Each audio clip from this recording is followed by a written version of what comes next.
Muy bien, estamos ya de regreso y pues vamos a estudiar el libro de Apocalipsis.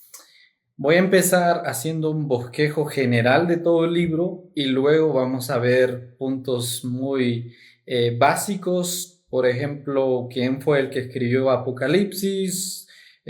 Vamos a ver también acerca de Cristo en Apocalipsis, historia de la interpretación de Apocalipsis, asuntos especiales en el libro de Apocalipsis, también la narrativa literaria del libro de Apocalipsis, así que hay bastantes temas generales, pero vamos a hablar del bosquejo en general de Apocalipsis. Primero, empezamos en el capítulo 1, que está la introducción del libro de Apocalipsis. Habla acerca de el prólogo, que está el capítulo 1, del versículo 1 al 3. Saludo y alabanza en el versículo 4 al 8.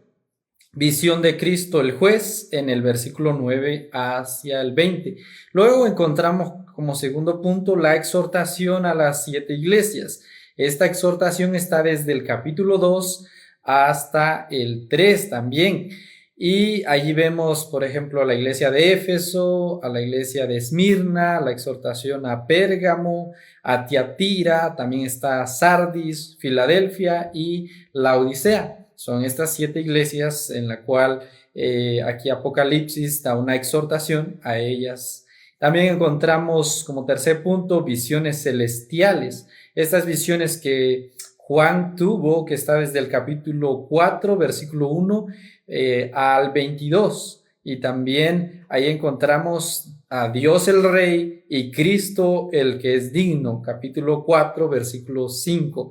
Encontramos también abriendo los sellos, ahí encontramos también la ciudad de los santos en el capítulo 7, abriendo el séptimo sello, capítulo 8.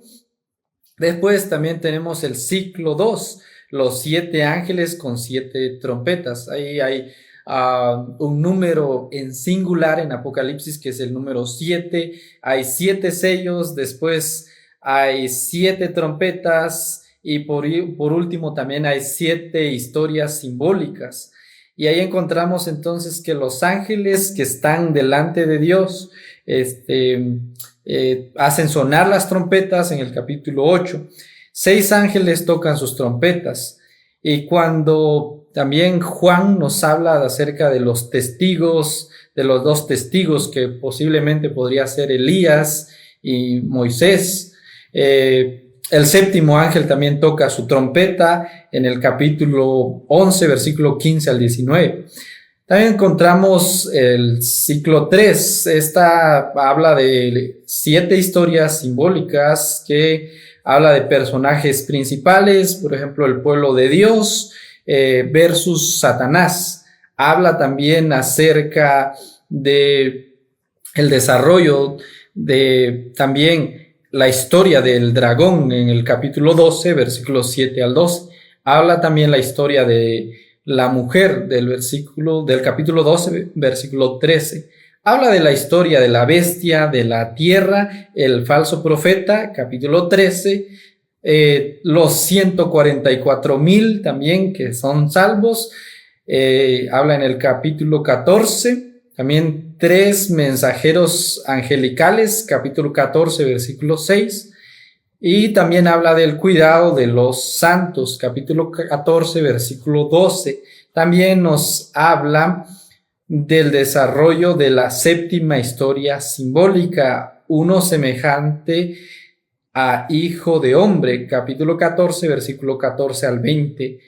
El ciclo 4, 7 copas llenas de la ira de Dios, procedentes del templo en el capítulo 15, versículo 16. Ciclo 5, el juicio sobre Babilonia y vindicación de la iglesia. Ciclo 6, la batalla final en el capítulo 19. Ciclo 7, el reinado de los santos y el juicio final, capítulo 20. La nueva Jerusalén, capítulo 21. Por último tenemos exhortaciones finales, capítulo 22, y bendición final, capítulo 22, versículo 21. Ese sería el bosquejo general del libro de Apocalipsis. Voy a empezar introduciéndoles también con una historia que leí hace unos días. De hecho, yo estoy también dando Apocalipsis con los prejóvenes y hay muchas historias que, pues, al leerlas, traen un impacto en nuestra vida.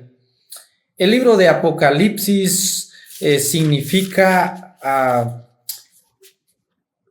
una profecía del futuro, ¿no? Es un libro profético de las cosas que vendrán. Y también trae consigo el juicio de Dios.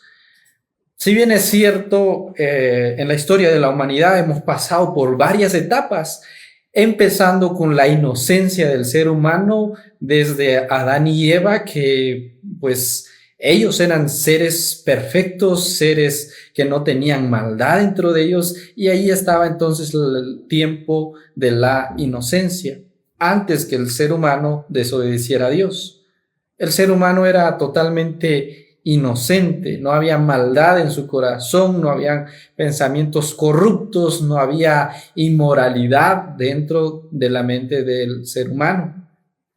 Sin embargo, Adán y Eva, a través de la historia, se nos cuenta que ellos desobedecieron del único árbol que Dios les había dicho que no comiesen. Ellos cedieron ante esa tentación, ante esa prohibición que tenían, y por ende vienen a caer a otra etapa que se conoce como la etapa después de la inmoralidad, del pecado, ahí sí que la desobediencia, y el ser humano empieza entonces en esa etapa de conciencia. El ser humano ya era consciente de sus actos, valga la redundancia, ¿no? Entonces, en esta etapa de conciencia, ahora el ser humano comete muchos errores, ahora el ser humano se va en contra de la voluntad de Dios, se hacen nuevos dioses. En esta etapa es tan difícil que Dios tiene que mandar diluvios, tiene que mandar muchas catástrofes para que el ser humano entienda. Pero como no es suficiente, después entra la tercera etapa en la vida del ser humano, que sería la ley mosaica, la ley de Moisés. Y esta es dada, bueno, antes de eso entró una etapa de jueces, de reyes, y hay varias etapas, pero la más primordial es la ley de Moisés. Y en esta etapa también hay muchos mandamientos, no solamente los 10 mandamientos que nosotros conocemos, hay más mandamientos. Pero como el ser humano no quiere entender, sigue desobedeciendo a Dios. Para el perdón de sus pecados, ellos tenían que hacer sacrificios, pero no era suficiente, ¿no? Porque el ser humano hacía tantos sacrificios, pero no tenía una verdadera relación, una verdadera adoración a Dios, un verdadero temor hacia Él. Entonces, a raíz de eso, la Escritura nos dice que de tal manera amó Dios al mundo, en San Juan 3:16, que dio a su único hijo, a su hijo unigénito, para que todo aquel que en él cree no se pierda, mas tenga vida eterna. Y esto ya se venía la profecía desde Jeremías, desde también Isaías, que profetizó en Isaías 53 acerca de Jesucristo. Cuando Él viene, no viene a juzgar al mundo. El pueblo también de Israel pensaba que, hay un salmo precioso también que introduce eso, ¿no? Que Jesús, o que el Mesías iba a venir a libertar, iba a venir con un reino, a establecer aquí su reino en la tierra, iba a ser como un líder político que tenía mucha autoridad, mucho poder, pero eso no fue así. A raíz de eso, no le creyeron cuando Jesús estuvo en medio de el pueblo donde él vivía, ¿no? Que era Jerusalén, Samaria, todos sus alrededores. La gente empezó a desconfiar de que él era el Mesías, porque su reinado vino él como un cordero manso, como una persona que vino a buscar y a salvar lo que se había perdido, a hacer empatía con la gente, a relacionarse con publicanos y pecadores. y por ende es que viene a establecer otro nuevo periodo de tiempo que lo conocemos como la gracia. A través del sacrificio de Cristo nosotros sabemos que únicamente que con confesar con nuestros labios de todo nuestro corazón de que Él es el Señor de nuestras vidas, de que Él murió por nosotros y de que estamos totalmente arrepentidos por nuestros pecados, es que podemos llegar hacia Él. Y esa es la gracia, como dice Efesios 2:8. Porque por gracia sois salvos por medio de la fe, y esto no es de vosotros, pues es un don de Dios, o sea, es un regalo de Él, y no es por obras para que nadie se gloríe. Por ende es que la salvación pertenece a Jesucristo, y es en ese tiempo, es en ese periodo que nosotros estamos, en la gracia. Sin embargo, es un tiempo difícil porque cuando empezó el Evangelio había persecución y había una fe también verdadera, genuina. Pero hoy en día puede ser difícil porque Satanás aprovecha también este tiempo, este campo, para relajarnos, para que nosotros nos acomodemos y pensemos que todo va a estar bien.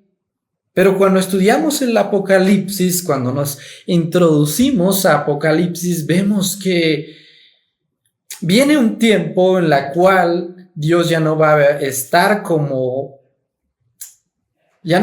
aquí como Salvador, va a estar como juez. Imagínense. Cuando sean derramadas los 7 sellos del Apocalipsis, o cuando sean derramadas las 7 copas de la ira de Dios. Ese tiempo va a ser totalmente difícil y los que van a ser salvos van a ser muy, pero muy pocos.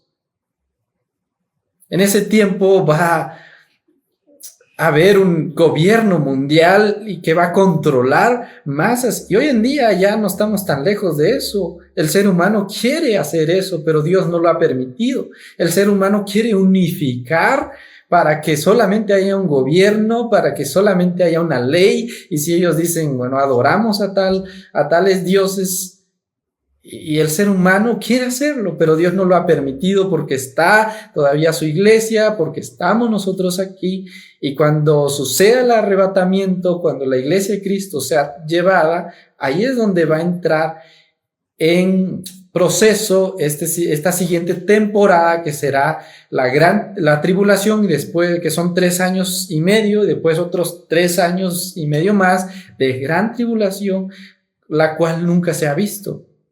Imagínense los que quedarán para esos tiempos. Serán tiempos muy peligrosos, muy difíciles, y el Señor ahí ya no estará como Salvador, estará como juez. Hay una historia que me encantó cuando estaba estudiando, y es que se cuenta la historia de un joven que estaba nadando en uno de los lagos que estaba cerca de su vivienda.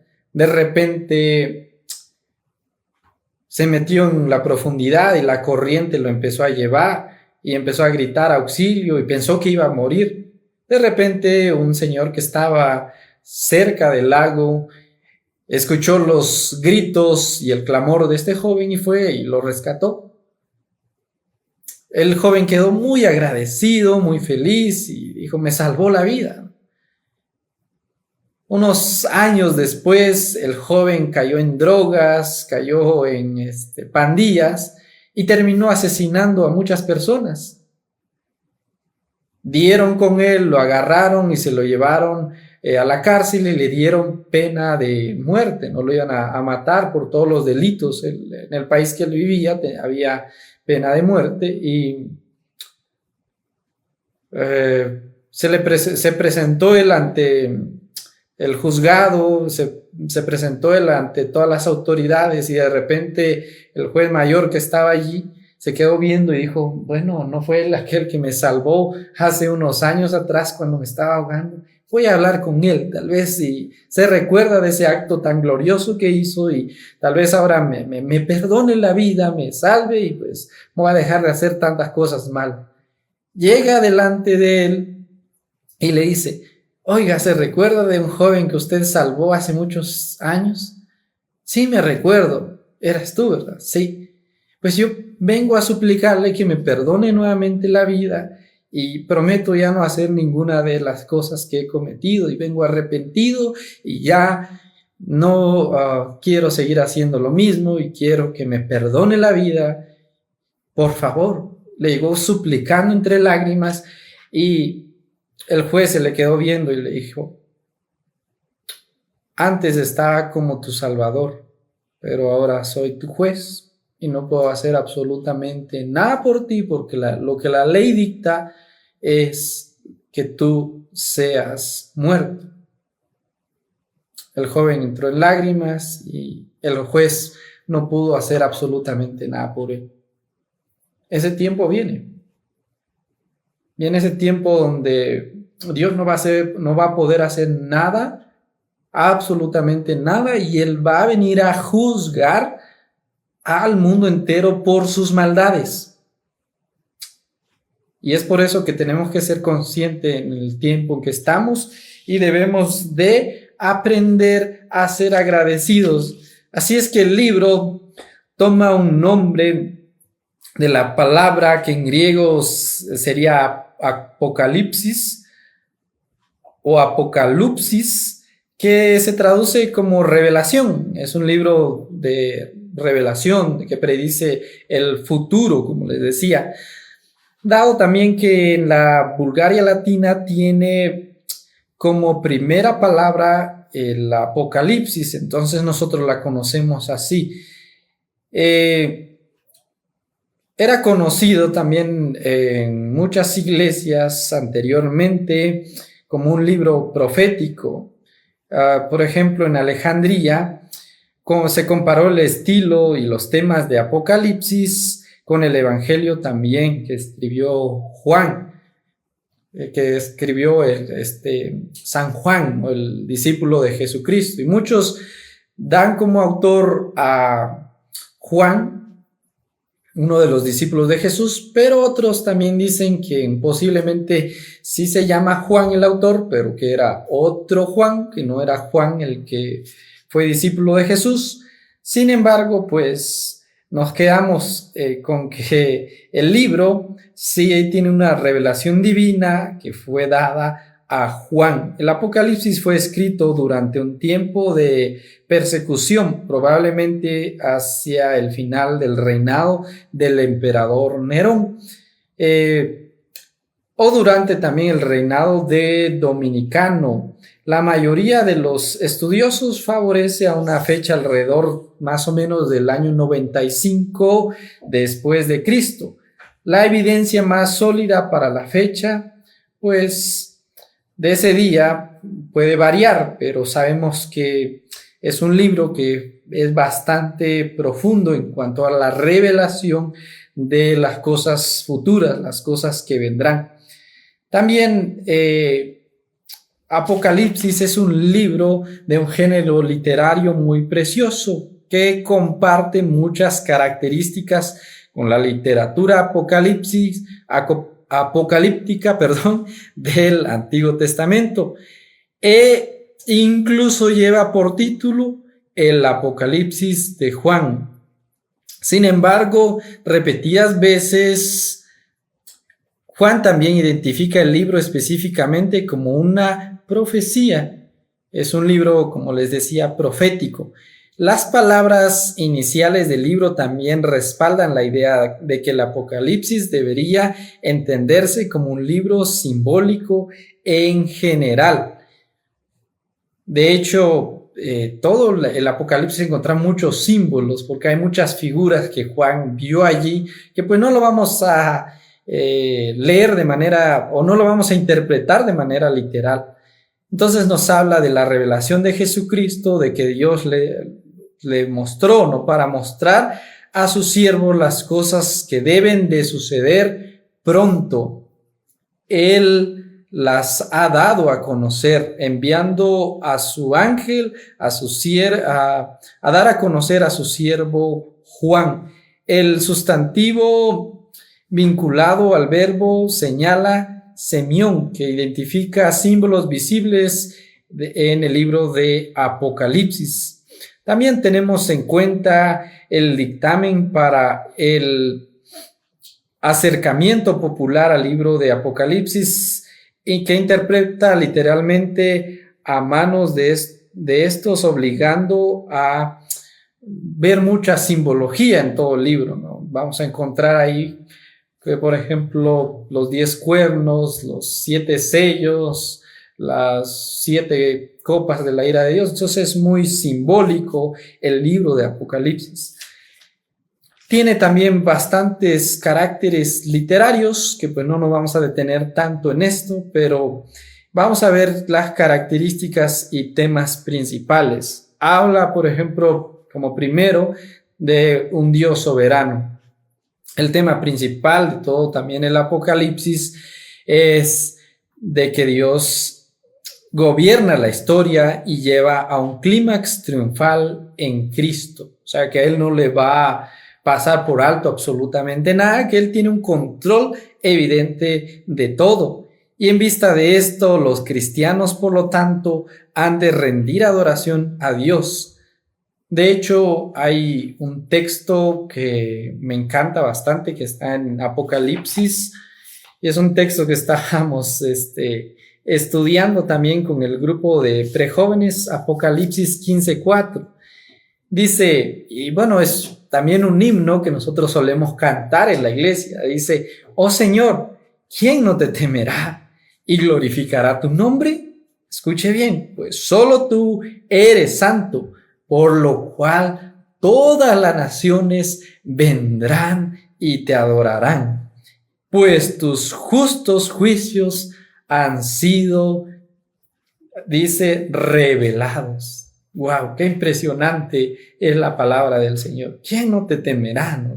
Tiene una pregunta retórica, y cuando los juicios de Dios van a ser manifestados, la gente va a tener un gran temor, la gente va a ver cómo sus seres queridos van a morir por plagas, por tanta destrucción, tantas calamidades. Este mundo se va a destruir, va a acercarse el sol hacia la tierra, va a destruir todo, no van a caer incluso granizo, que dice que va a traer fuego consigo, y va a haber muchas, pero muchas cosas muy atormentadoras en ese tiempo. Así es que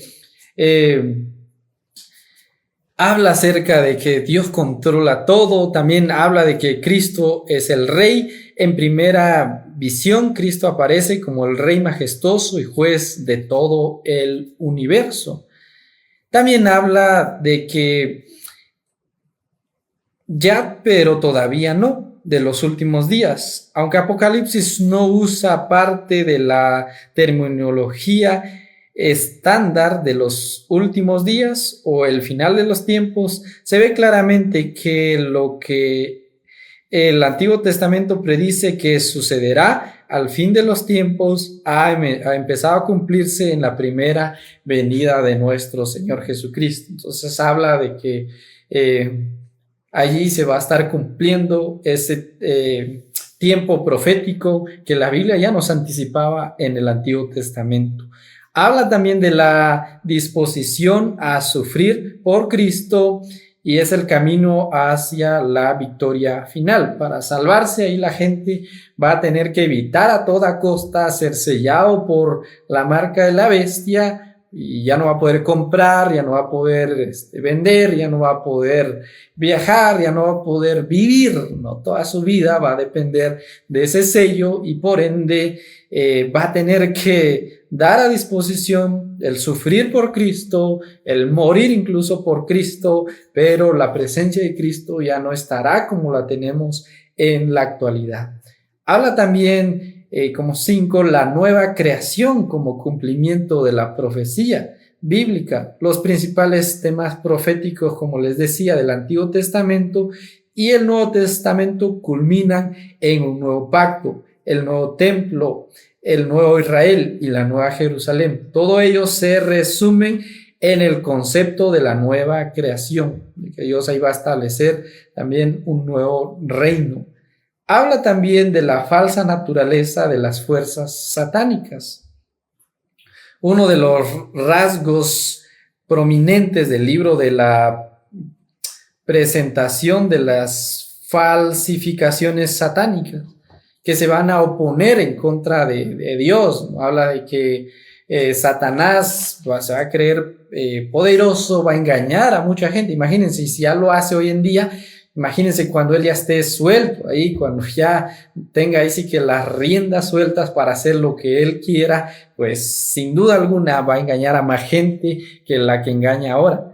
También nos habla acerca de otros distintivos, otras características temáticas en un solo libro, que son repartidos, por ejemplo, en el plan y el poder de Dios, que determina el desenlace, la alabanza, que los ángeles, que toda la gente le rinde a Dios, y que a pesar de la gran tribulación, el ser humano no se va a arrepentir. Van a haber muchos que van a terminar odiando a Dios en vez de acercarse a Él, ¿no?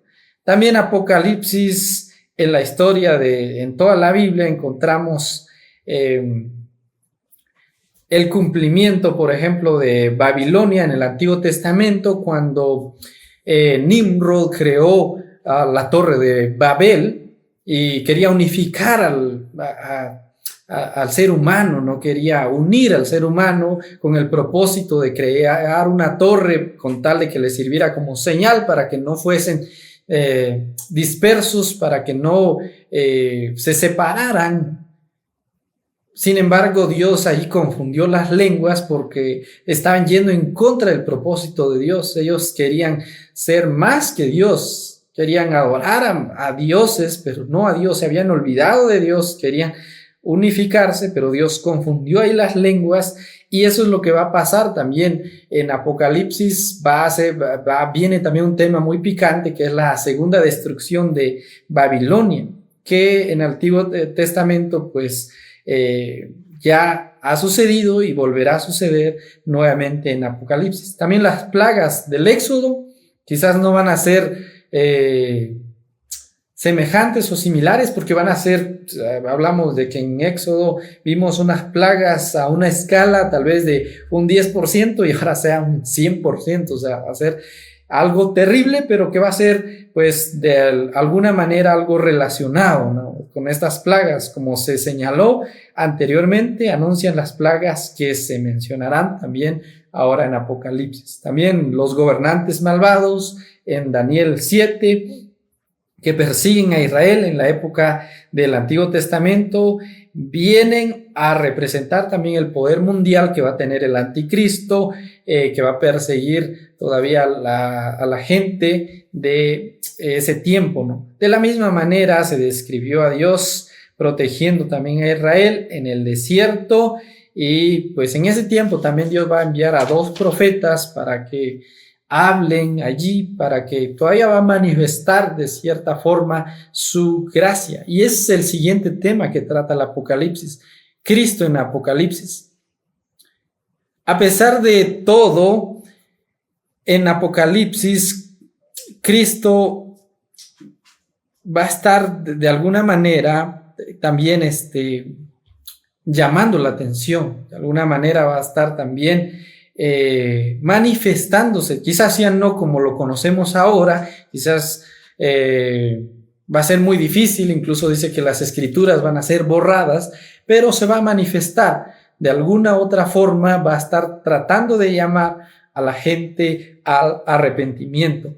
Y también tenemos asuntos bastante especiales, pero es necesario tener cierta precaución, porque también hay distintas posiciones, hay distintas personas que hablan en cuanto al Apocalipsis. Hay quienes aseguran, por ejemplo, cuándo va a ser la fecha de la segunda venida de Cristo. Pues esto no nos compete quizás tanto a nosotros, pero sí nos hace un llamado, nos hace una invitación a poder prepararnos en todo momento, a poder asearnos de la palabra del Señor, con tal de que no nos agarre por sorpresa, con tal de que este tiempo para nosotros no nos sorprenda en lo absoluto. Y vean, En Apocalipsis encontramos una fascinante historia de múltiples ángulos, de múltiples temas tan preciosos. El contexto, escuche bien, encontramos descripción de un mundo en decadencia, de un mundo que en ese tiempo ahí va a sufrir toda la ira de Dios, con las 7 copas de la ira de Dios. También encontramos señales de crisis global, van a haber catástrofes globales, las cuales no han acontecido todavía. Imagínense, nosotros sufrimos mucho con el huracán Stan, sufrimos mucho con el terremoto del 2010. Imagínense esas catástrofes que van a venir, esos conflictos que van a acontecer en ese tiempo. También como personajes principales encontramos un protagonista, un personaje común que debe enfrentar hacia lo extraordinario, porque la única forma para salvarse en ese tiempo va a ser con su propia vida. También encontramos el ambiente, un escenario, una ciudad oscura, una ciudad desgarradora, desolada, una naturaleza en caos, estructuras colapsadas, ¿no? Ahí va a ser terrible. Dice que una de las, por ejemplo, plagas va a ser que el agua se va a convertir en sangre, ¿no? El ser humano ya no va a poder tener materia prima para consumir. Imagínense el agua, que es vital para nosotros. También va a haber mucha sed. Bueno, una de las primeras copas de la ira de Dios va a ser úlceras para todos aquellos que han sido sellados con la marca de la bestia. Posterior a ello, imagínense que venga un calor terrible y que el sol se acerque más hacia la tierra y el ser humano va a experimentar calores con los cuales no han vivido jamás. Incluso hoy en día ya tenemos parte de ello, pero imagínense en ese tiempo. Va a ser un ambiente desgarrador.